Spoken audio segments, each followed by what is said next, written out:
نبی کریم علیہ السلام نے ہمیں اخلاق سکھائے۔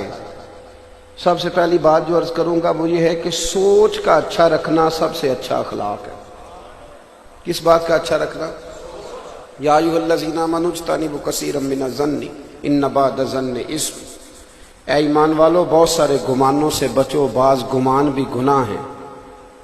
آج نا معاشرہ سب سے زیادہ میلا اس لیے ہوا ہے کہ سوچیں بڑی میلی ہیں۔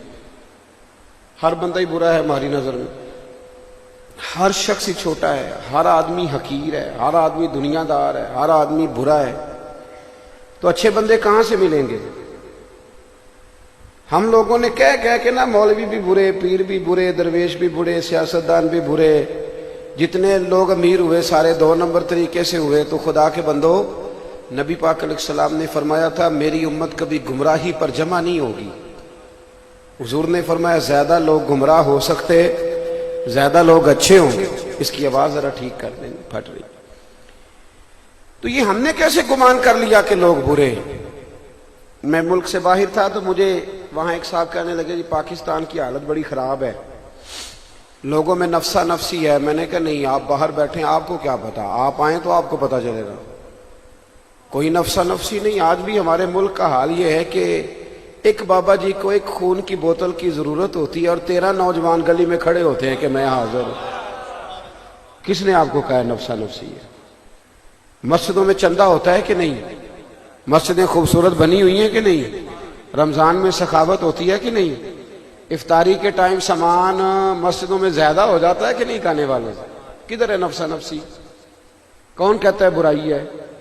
حافظ زیادہ ہوتے ہیں سنانے والے اور مسجدیں کم ہیں۔ کون کہتا ہے نفسا نفسی ہے؟ اور مسجد میں اذان ہوتی ہے، اللہ کا ذکر ہوتا ہے۔ ہم لوگ جب گمان اچھا کر لیں گے نا، گمان، میرے نبی کریم صلی اللہ تعالی علیہ وسلم نے فرمایا، مسلم شریف کے لفظ ہیں، فرمایا اچھا گمان بھی اچھی عبادت ہے، اچھی سوچ بھی اچھی۔ تو کچھ نہ کر، بس اچھا سوچتا رہ، رب تجھے عبادت کا ثواب عطا فرمائے گا۔ ضروری نہیں کہ وہ جو 2 بندے وہاں کھڑے ہیں نا چوک پہ، وہ میرے خلاف باتیں کر رہے ہیں، میں اتنا اہم نہیں، ان بیچاروں کو کوئی اور کام بھی ہو سکتا ہے۔ یعنی میں اپنے آپ کو اہم سمجھ لیتا ہوں کہ ساری دنیا جی میرے ہی خلاف ہے، اور رہنے دے یار، اور بھی کم ہے زمانے میں محبت کے سوا، لوگوں کو اور بھی کوئی کام ہو سکتا ہے کہ تیرا ہی کام ہے بس۔ جس وقت بھی اماں کہتی ہے نا بچے کو کہ بیٹا ذرا 10 منٹ آنا میرے پاس بیٹھنا، تو بہو اسی وقت ہی سمجھ لیتی ہے کہ میرے خلاف میٹنگ ہونے لگی۔ وہ بھئی اس کا بیٹا ہے، اس نے پالا ہے، جوان کیا ہے، 20 سال رہا ہے، جب تو نہیں آئی تھی تب بھی اس کے پاس تھا۔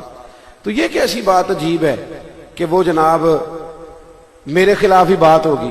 اسی طرح جس وقت بھی بیوی اپنے خامن سے کہتی ہے کہ ذرا علیحدگی میں میری بات سنیے گا، تو ضروری تو نہیں اس کا معنی یہی ہو، توجہ ہے نا میری بات پر، کہ وہ وہاں میٹنگ اسی طرح کی ہونے لگی ہے، یہ کوئی ضروری تو نہیں۔ ہوتا یہ ہے میرے عزیزو کہ ہمارا جب گمان اچھا ہوتا ہے، ہماری جب سوچ اچھی ہوتی ہے، نبی کریم علیہ الصلوۃ والسلام نے فرمایا تھا لوگوں کی جاسوسی نہ کرنا ورنہ تم لوگوں کو خراب کر دو گے، تمہاری جاسوسیاں خراب کر دیں گی، تباہ کر دیں گی معاشرے۔ اچھا ہی سوچ رکھیں، اچھے طریقے سے وقت گزارے۔ نبی کریم صلی اللہ علیہ وسلم گزرے، حضرت عمر فاروق فرماتے ہیں کہ حضور نے نیا نکاح فرمایا تھا، ایک زوجہ حضور کے ساتھ تھی، تو میرے قریب سے حضور گزرے تو 1-2 یہودی بھی کھڑے تھے، تو نبی کریم اپنی اہلیہ محترمہ کو، ام المومنین کو، زوجہ کو گھر چھوڑ کے تو واپس آئے، اور میرے قریب آ کے کہنے لگے کہ عمر یہ کوئی غیر نہیں تھی، میری بیوی تھی، اور یہ کہہ کے حضور چلے گئے۔ حضرت عمر کہتے ہیں میں فٹافٹ پیچھے حاضر ہوا اور دست بساز کی، حضور میں نے کچھ سوچا تو نہیں، یہ آپ نے کیا فرمایا؟ نہیں، تیرے ساتھ جو لوگ کھڑے تھے وہ سوچ رہے تھے یہ بی بی کون ساتھ جا رہی ہے، تو میں نے ان کی بدگمانی کو دور کیا ہے۔ یار موٹر سائیکل پہ جو عورت اور مرد جا رہے ہیں ضروری نہیں کہ وہ برے ہی ہوں، وہ بہن بھائی بھی ہو سکتے ہیں۔ اپنی سوچوں کو صاف ستھرا کریں، اچھا کریں۔ پاکیزہ سوچوں والے لوگ پاکیزہ معاشرے بناتے ہیں، ان کے تعلقات قریب رہتے ہیں، وہ ایک دوسرے کو اپنا دوست سمجھتے ہیں۔ اور جب سوچیں گدلی ہو جاتی ہیں، میلی ہو جاتی ہیں، جب انسان ہر وقت دوسرے کو حقیر جانتا ہے۔ ہمارے بزرگوں کی سوچ کیا تھی؟ حضرت عبداللہ ابن مبارک رحمۃ اللہ علیہ، حضرت شفیق بلخی کی ملاقات ہو گئی، جناب شفیق بلخی رحمۃ اللہ علیہ کی عمر تھوڑی تھی لیکن درویش تھے. حضرت عبداللہ ابن عمر کی عمر مبارک بھی زیادہ تھی، عبداللہ ابن مبارک کی بڑی عمر کے تھے. محفل کا اختتام ہوا تو حضرت عبداللہ ابن مبارک فرمانے لگے شفیق دعا آپ کریں. وہ کہنے لگے نہیں آپ ہی کریں. انہوں نے کہا نہیں آپ بڑے ہیں، عمر آپ کی زیادہ ہے تو نیکیاں بھی تو آپ کی زیادہ ہیں نا، لہذا دعا آپ کریں. تو حضرت عبداللہ ابن مبارک فرمانے لگے نہیں بیٹے تیری عمر کم ہے تو تیرے گناہ بھی تو کم ہی ہے نا، لہذا دعا آپ کریں. تو سوچ ہے نا، اگر آپ اپنی سوچ کو بدل لیتے ہیں، اس کو اچھا کر لیتے ہیں، میٹھا کر.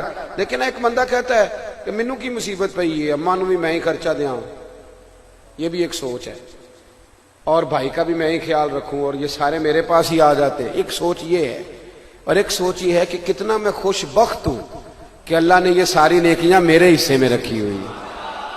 میں نے ایک نوجوان سے کہا کہ ماں باپ آپ کے ساتھ رہتے ہیں؟ اس نے میری بڑی تربیت کی. کہنے لگا نہیں پیر صاحب میں ماں باپ کے ساتھ رہتا ہوں، میں ان کے ساتھ رہتا ہوں، وہ نہیں میرے ساتھ رہتے، میں ان کے ساتھ رہتا ہوں. تو میرے بھائیوں اچھی سوچیں.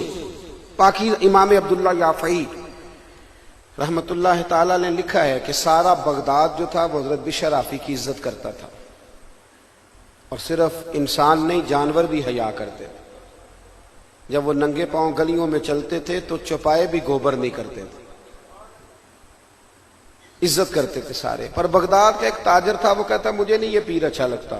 کچھ لوگوں کو نہیں نا پیر اچھے لگتے، وہ کہہ دیتے ہیں جعلی ہیں سارے، ہاں جی سیاستدان اصلی ہیں سارے. بولتے نہیں آپ لوگ، ناراض ہیں آپ کہ سیاستدانوں کے سپورٹر ہو؟ سیاستدان اصلی سارے تاجر. لیکن آپ دیکھ لیں جتنا پروپیگنڈا دینی لوگوں کے بارے میں کیا جاتا ہے، اور جب دینی لوگوں کی بات ہوتی ہے تو یہ سارے دنیا دار ایک پلیٹ فارم پہ جمع ہو جاتے ہیں. چلے میں ایک دعا کرتا ہوں، آپ آمین کہنا. دعا فرمائے اللہ اہل حق دینداروں کو ایک جگہ پہ جمع فرما دے. یار آمین تو کہہ دو کم از کم، اس میں اتنا تو تعاون کر دو نا، آپ کی مہربانی. تو وہ کہنے لگا تاجر کہ مجھے نہیں اچھے لگتے تھے حضرت بشر آفی. بھائی تمہیں کیوں نہیں اچھے لگتے؟ تو دلیل سن لو. کہنے لگا جی وہ نا جمعے والے دن فرض پڑھ کے چلے جاتے ہیں، باقی نماز نہیں مسجد میں پڑھتے. وہ پتہ نا امام صاحب کو لوگ پابند کرتے ہیں، کہتے ہیں تو نے سنتوں سے پہلے آ کے مصلی پہ بیٹھنا ہے، اور عصر کی سنتوں سے بھی پہلے. مقتدی کی مرضی ہے وہ چوتھی رکعت میں شامل ہو یا تیسری میں، لیکن امام صاحب کو اس کو پابند کرنا ہے. کہتے جی قاری صاحب پہلیاں سنتا ہی نہیں پڑھتے، عصر کی بھی اور عشاء کی. تو میں کہتا ہوں جب اللہ پابند نہیں کرتا تو تم کیوں کرتے ہو؟ تو خیر مؤکد ہیں. جب اللہ رسول نہیں پابند کر رہے تو آپ یہ پابندی کیوں لگا رہے ہیں؟ بھائی نفل پر اللہ رسول پابند نہیں کر رہے، آپ کیوں کر رہے ہیں؟ آمدام برسر مطلب. کہنے لگا جی مجھے اس لیے نہیں اچھے لگتے حضرت بشر آفی کہ وہ نہ جمعے والے دن فرض پڑھ کے چلے جاتے، باقی نماز مسجد میں ادا نہیں کرتے تھے. لوگوں نے بڑا سمجھایا تو وہ تاجر ایک دن کہنے لگا چلو میں تفتیش کرتا ہوں یہ بابا کہاں جاتا ہے نماز پڑھ کے. حضرت بشر آفی نے فرض مسجد میں جماعت کے ساتھ پڑھے، اور جیسے ہی آپ باہر نکلے نا وہ تاجر چھپ کے پیچھا کرنے لگا. اس نے دیکھا کہ جناب بشر آفی رحمت اللہ علیہ نا ایک نان بائی کی دکان سے نان خریدے. کہنے لگا اوہو مولوی کو بھوک نے ستایا تھا، اس لیے اس نے نہ نوافل اور سنتیں چھوڑ دی. پھر آپ تھوڑا آگے بڑھے تو کباب لیے. کہنے لگا عمر دیکھو اور ذائقے دیکھو، اس عمر میں بھی کباب کھاتا ہے. کہتے پھر وہ تھوڑا آگے بڑھے اور جنگل میں وہ چلے گئے تو میرے دل میں پھر گمان آیا کہ بابا نا مریدوں سے چھپ کے سبزے پہ بیٹھ کے نان کباب کھائے گا اور واپس آئے گا تو خشک روٹی کھا کے لوگوں کو بتائے گا کہ میں سادہ ہوں. فرماتے ہیں کہ میں بدگمانی پہ بدگمانی کیے جا رہا تھا. جنگل کا تھوڑا سا راستہ جب گزرا نا تو ایک کچا مکان آیا، ٹاٹ کا پردہ، پرانے زمانے کی کنڈی. کہتے ہیں جناب بشر آفی نے دروازہ کھولا، اور جب آپ اندر گئے تو میں باہر سے دیکھ رہا تھا کہ ایک فالج زدہ بوڑھے بیمار بزرگ چارپائی پہ لیٹے، اور کہتے ہیں ان کے منہ سے رطوبتیں نکل رہی ہیں. جناب بشر آفی نے کھانا رکھا اور فٹافٹ پہلے بابا جی کو سیدھا کر کے لیٹایا، اور پھر ایک مٹکے سے پانی پیالے میں ڈالا، اور پھر اپنی پگڑی کھول کے اس میں ڈبو کے بابا جی کا منہ دھویا. اور پھر جب پہلا لقمہ بابا جی کے منہ میں رکھا تو بابا جی رو پڑے، کہنے لگے بشر آفی یار مجھے تو اپنے بھی چھوڑ گئے، پر 14 سال ہو گئے تو روز میری روٹی لے کے آتا ہے، تو کب تک آئے گا؟ کب تک تو یہ ڈیوٹی کرے گا؟ میں زندہ لاش پتہ نہیں کب تک بنا رہوں گا، تو کب تک آئے گا؟ بس کر دے یار، چھوڑ دے، کب تک تو یہ ساری ڈیوٹیاں کرے گا؟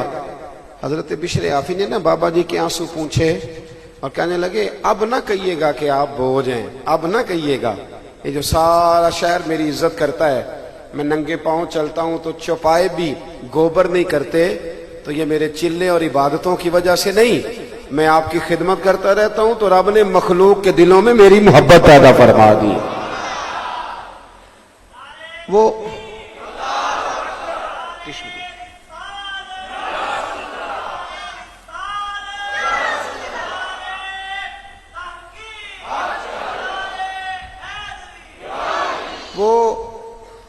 جب آپ نے یہ لفظ کہے کھانا کھلایا تو کہنے لگے بابا جی معاف کرنا مجھے دیر ہو گئی، جمعے کا دن تھا، ابھی تو میں نے سنتیں بھی پڑھنی ہے، ابھی تو میرے نوافل باقی ہیں۔